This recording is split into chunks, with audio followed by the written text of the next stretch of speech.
Kitab 1 Samuel. Ada seorang laki-laki dari Ramataim Sofim, dari pegunungan Efraim, namanya Elkanah bin Yeroham bin Elihu bin Tohu bin Suf, seorang Efraim.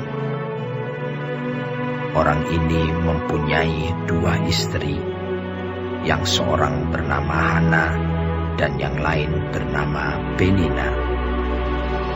Penina mempunyai anak, tetapi Hana tidak. Orang itu dari tahun ke tahun pergi meninggalkan kotanya untuk sujud menyembah dan mempersembahkan korban kepada Tuhan semesta alam di Silo. Di sana yang menjadi imam Tuhan ialah kedua anak Eli, Hofni dan Pinehas. Pada hari Elkanah mempersembahkan korban, diberikannya kepada Penina istrinya, dan kepada semua anaknya yang laki-laki dan perempuan masing-masing sebagian. Meskipun ia mengasihi Hana, ia memberikan kepada Hana hanya 1 bagian, sebab Tuhan telah menutup kandungannya. Tetapi madunya selalu menyakiti hatinya, supaya ia gusar, karena Tuhan telah menutup kandungannya. Demikianlah terjadi dari tahun ke tahun. Setiap kali Hana pergi ke rumah Tuhan, Penina menyakiti hati Hana, sehingga ia menangis dan tidak mau makan. Lalu Elkanah suaminya berkata kepadanya, "Hana, mengapa engkau menangis? Dan mengapa engkau tidak mau makan? Mengapa hatimu sedih? Bukankah aku lebih berharga bagimu daripada 10 anak laki-laki?" Pada suatu kali, setelah mereka habis makan dan minum di Silo, berdirilah Hana, sedang Imam Eli duduk di kursi dekat tiang pintu bait suci Tuhan.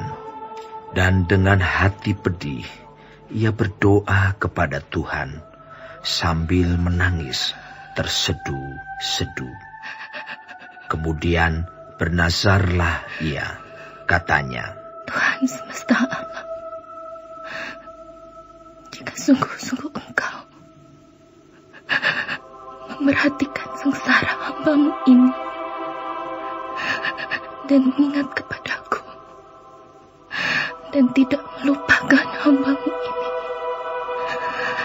tetapi memberikan kepada hamba-Mu ini seorang anak laki-laki,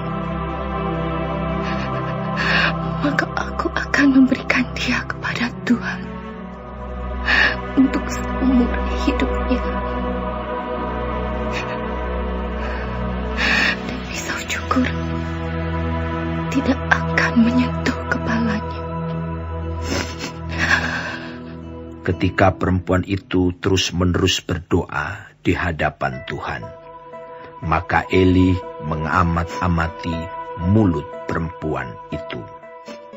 Dan karena Hana berkata-kata dalam hatinya, dan hanya bibirnya saja bergerak-gerak, tetapi suaranya tidak kedengaran, maka Eli menyangka perempuan itu mabuk.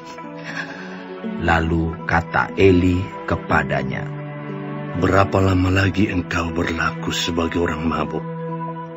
Lepaskanlah dirimu daripada mabukmu." Tetapi Hana menjawab, "Bukan, Tuanku. Aku seorang perempuan yang sangat bersusah hati. Anggur ataupun minuman yang memabukkan tidak ku minum, melainkan aku mencurahkan isi hatiku di hadapan Tuhan. Janganlah anggap hamba-Mu ini seorang perempuan dursila, sebab karena besarnya cemas dan sakit hati, aku berbicara demikian lama?" Jawab Eli, "Pergilah dengan selamat, dan Allah Israel akan memberikan kepadamu apa yang engkau minta daripadanya." Sesudah itu berkatalah perempuan itu, "Biarlah hambamu ini mendapat belas kasihan daripadamu." Lalu keluarlah perempuan itu, ia mau makan, dan mukanya tidak muram lagi. Keesokan harinya bangunlah mereka itu pagi-pagi, lalu sujud menyembah di hadapan Tuhan. Kemudian pulanglah mereka ke rumahnya di Rama. Ketika Elkana bersetubuh dengan Hana, istrinya, Tuhan ingat kepadanya. Maka setahun kemudian mengandunglah Hana dan melahirkan seorang anak laki-laki. Ia menamai anak itu Samuel, sebab katanya, "Aku telah memintanya daripada Tuhan." Elkana laki-laki itu pergi dengan seisi rumahnya mempersembahkan korban sembelihan tahunan dan korban nasarnya kepada Tuhan. Tetapi Hana tidak ikut pergi, sebab katanya kepada suaminya, "Nanti apabila anak itu cerai susu, aku akan mengantarkan dia. Maka ia akan menghadap ke hadirat Tuhan dan tinggal di sana seumur hidupnya." Kemudian Elkana, suaminya itu, berkata kepadanya, "Perbuatlah apa yang kau pandang baik. Tinggallah sampai engkau menyapi dia. Hanya Tuhan kiranya menepati janjinya." Jadi tinggallah perempuan itu dan menyusui anaknya sampai disapihnya.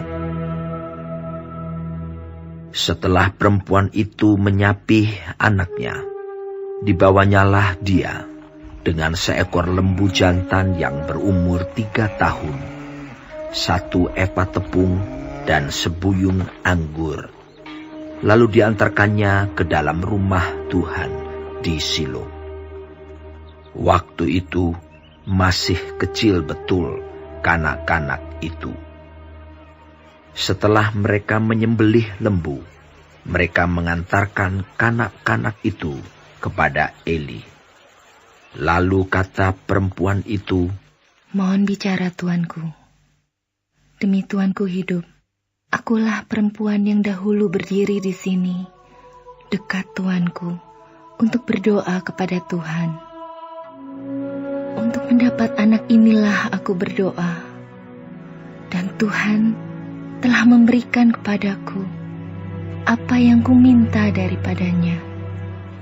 Maka aku pun menyerahkannya kepada Tuhan. Seumur hidup, terserahlah ia kiranya kepada Tuhan." lalu sujudlah mereka di sana menyembah kepada Tuhan.